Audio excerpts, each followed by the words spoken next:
Bismillahirrahmanirrahim. Assalamualaikum warahmatullahi wabarakatuh. Alhamdulillahirabbil alamin wassalatu wassalamu ala asyrafil anbiya'i wal mursalin wa ala alihi wa sahbihi ajma'in. InsyaAllah hari ini di dalam mata pelajaran faraid kita akan sambung kembali perbincangan kita di dalam bab yang kedua, iaitu bab pusaka datuk, pusaka bapa dan juga pusaka ibu bahagian yang kedua. Baik, di dalam bahagian yang pertama saya dah terangkan bapa, datuk dan juga ibu yang mana yang layak terima pusaka kita. Jadi bapa dan ibu mestilah bapa dan ibu yang kandung, manakala datuk pula mesti datuk di sebelah bapa. Kan kita ada dua datuk, satu sebelah ibu, satu sebelah ayah. Maka yang layak menerima pusaka kita, yang layak terima harta kita selepas mati secara pusaka ialah datuk di sebelah bapa. Okey. Jadi seterusnya kita akan lihat pula bahagian untuk pusaka datuk ni. Sebelum ni di dalam video bahagian yang pertama saya dah terangkan bahagian pusaka untuk bapa dan juga cara pengiraan bagi menyelesaikan masalah faraid ataupun masalah pusaka. Jadi kita akan lihat dulu bahagian pusaka untuk datuk. Secara umumnya datuk ni mendapat pusaka sama seperti bapa sekiranya si mati tidak meninggalkan bapa. Maksudnya apa? Maksudnya datuk ni takkan mewarisi apa-apa pusaka sekiranya kita mati, bapa kita hidup lagi. Jadi kalau nak nampak lebih jelas, saya ada sediakan gambar rajah ni. Okey, jadi lihat kalau si mati ada tinggalkan bapa, maka datuk dan ke atas ni akan terhalang. Nampak? Sepatutnya dia layak dapat, tapi disebabkan bapa kita masih hidup, maka terhalanglah datuk dan atas dia, moyang dan ke atas tu semua daripada mempusakai harta kita. Kalau contoh kita mati, bapa kita mati, atuk kita hidup, maka harta pusaka tu akan dapat oleh datuk. Tapi kalau bapa hidup, datuk terhalang. Sama juga contoh kalau bapa hidup, bapa mati, datuk kita hidup, moyang kita pun hidup, maka moyang kita akan terhalang oleh datuk. Orang yang berada di tingkatan bawah ni akan menghalang orang yang di tingkatan atas untuk mempusakai harta. Baik, kemudian untuk bahagian pusaka datuk sama sahaja seperti bahagian pusaka bapa. Ada 3 bahagian, iaitu yang pertama, datuk mendapat fardus sudus, iaitu 1/6 jika si mati meninggalkan furu' waris, iaitu anak ataupun cucu daripada anak lelaki hingga ke bawah, sama ada lelaki serta perempuan atau lelaki sahaja. Ini bahagian yang pertama. Datuk akan dapat 1/6 kalau kita ni ada tinggalkan furu' waris lelaki ataupun lelaki dengan perempuan. Yang penting kena ada anak lelaki, maka datuk kita akan dapat 1/6. Kemudian bahagian yang kedua, datuk akan dapat asabah jika si mati tidak meninggalkan waris furu' sama sekali. Maksudnya datuk kita ni akan berubah daripada 1/6 dia akan dapat asabah sekiranya kita tak ada tinggalkan anak ataupun cucu ataupun furu' waris nama dia. Kita tak ada tinggalkan anak, kita tak ada tinggalkan cucu, maka datuk upgrade daripada 1/6 dia akan dapat asabah. Okey. Kemudian yang ketiga, datuk mendapat fardus sudus dan juga mendapat asabah jika si mati meninggalkan furu' waris perempuan sahaja. Anak perempuan, cucu perempuan daripada anak lelaki hingga ke bawah. Maka datuk menerima secara fardus sudus 1/6 dahulu dan dia menerima asabah jika ada baki. Maksudnya bahagian datuk akan dapat 1/6 dan dia akan ambil juga asabah kalau ada baki jika kita ni tinggalkan furu' waris. Kita ada waris yang ke bawah, tapi kita punya waris tu perempuan. Contoh anak perempuan ataupun cucu perempuan daripada anak lelaki. Baik, ini 3 bahagian pusaka datuk dan bahagiannya sama seperti bahagian bapa. Cuma ingat, syarat untuk atuk dapat mestilah bapa kita. Bapa si mati dah mati juga. Kalau bapa si mati masih hidup, maka datuk akan terhalang dan tak dapat apa-apa langsung. Baik, seterusnya kita akan lihat cara pengiraan untuk bahagian-bahagian yang kita dah belajar tadi. Kita dah belajar bahagian untuk pusaka datuk ada 3. Jadi untuk yang pertama, cara pengiraannya, beri dulu kadar yang asal untuk setiap waris pusaka. Okey, jadi isteri dapat 1/8, datuk akan dapat 1/6. Kenapa tadi? Sebab kita mati dan kita meninggalkan waris lelaki, anak lelaki kita. Jadi datuk hanya layak terima 1/6 daripada harta kita. Baik, jadi cara pengiraan ni awak boleh rujuk dalam video bahagian yang pertama. Saya ada sediakan link di atas. Kemudian kita selesaikan macam biasa. Bahagian kita ambil daripada nombor pengangka yang di atas, dan sah masalah kita hanya perlu tambahkan bahagian-bahagian yang diterima oleh setiap waris. Okey. Jadi bahagian yang baru, bahagian yang diterima oleh setiap waris ialah 3 untuk isteri, 4 bahagian untuk datuk, manakala anak lelaki akan mendapat 17 bahagian. Seterusnya, bahagian yang kedua untuk datuk apabila atuk mendapat asobah.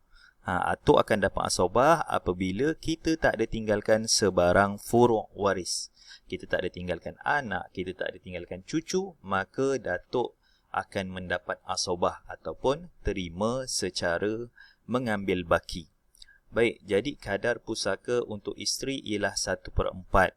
Jadi, bahagian untuk datuk ambil baki. Daripada 1/4 yang isteri dah ambil, bakinya akan diberi kepada waris asobah, iaitu datuk kita.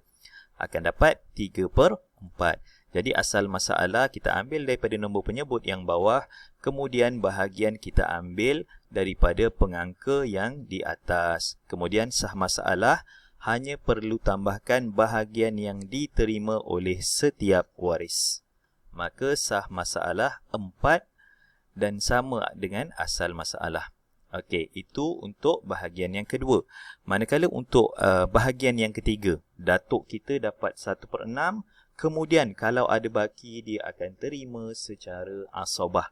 Baik, kadar pusaka untuk setiap waris, isteri dapat 1/8, seorang anak perempuan dapat 1/2, datuk akan dapat 2 tadi tu. Dia akan dapat 1/6 dan dia akan terima asobah kalau ada baki. Baik, kita selesaikan dulu untuk yang terima secara furud. Maka setelah disamakan penyebutnya, isteri akan mendapat bahagian yang paling baru 3/24, seorang anak perempuan 12/24, datuk akan terima 4/24 dan baki. Setelah diambil oleh waris-waris furud ni, bakinya datuk akan ambil juga, iaitu 5/24. Jadi asal masalah kita ambil daripada nombor penyebut yang bawah, kemudian bahagian kita ambil daripada daripada pengangka yang atas ni. Nampak? Isteri dapat 3/24, jadi 3 kita letak ke bahagian isteri. Seorang anak perempuan akan dapat 12 bahagian, datuk dapat 4 dan akan dapat lagi 5 bahagian.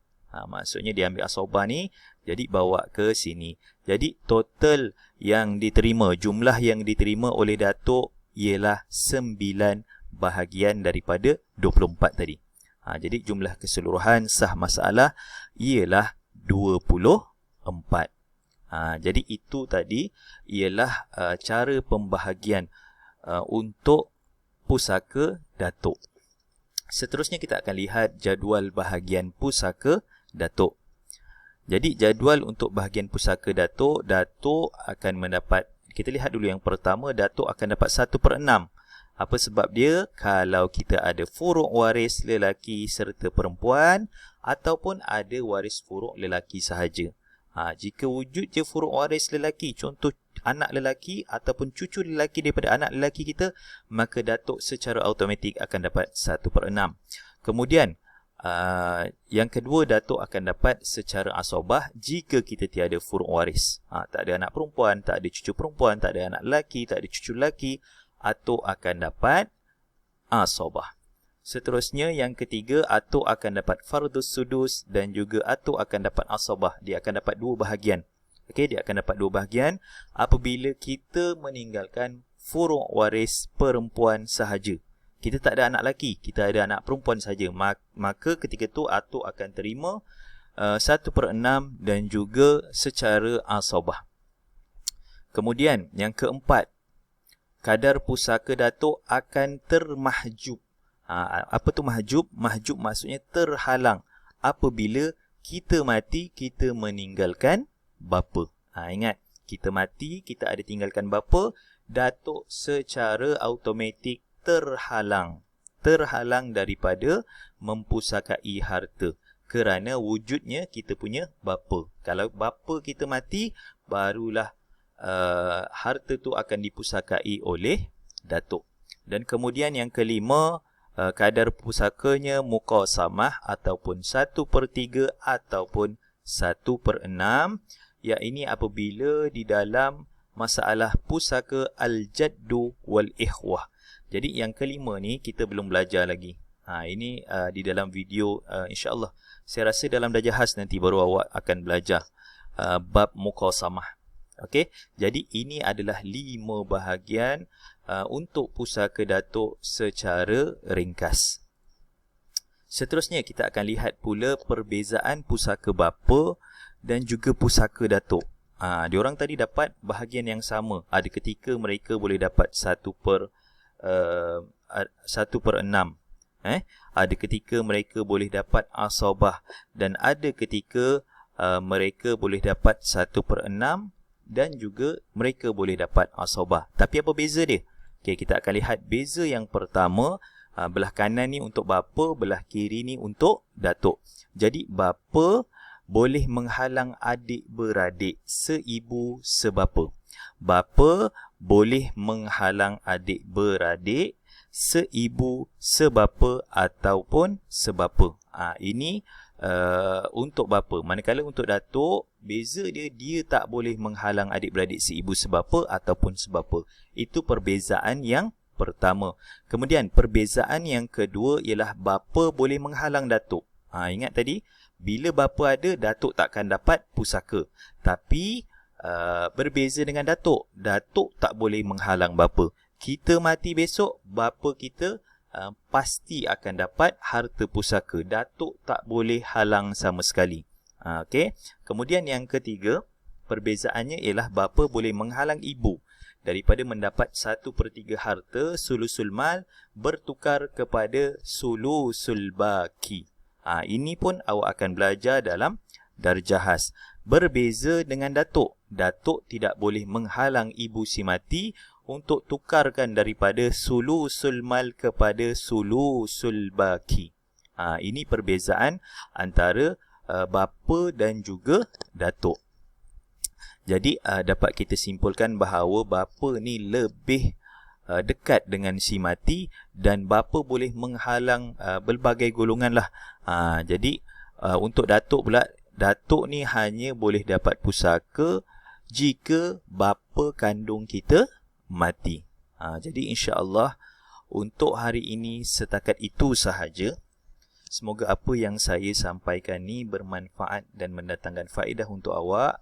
Bitaufiq wal hidayah. Wassalamualaikum warahmatullahi wabarakatuh.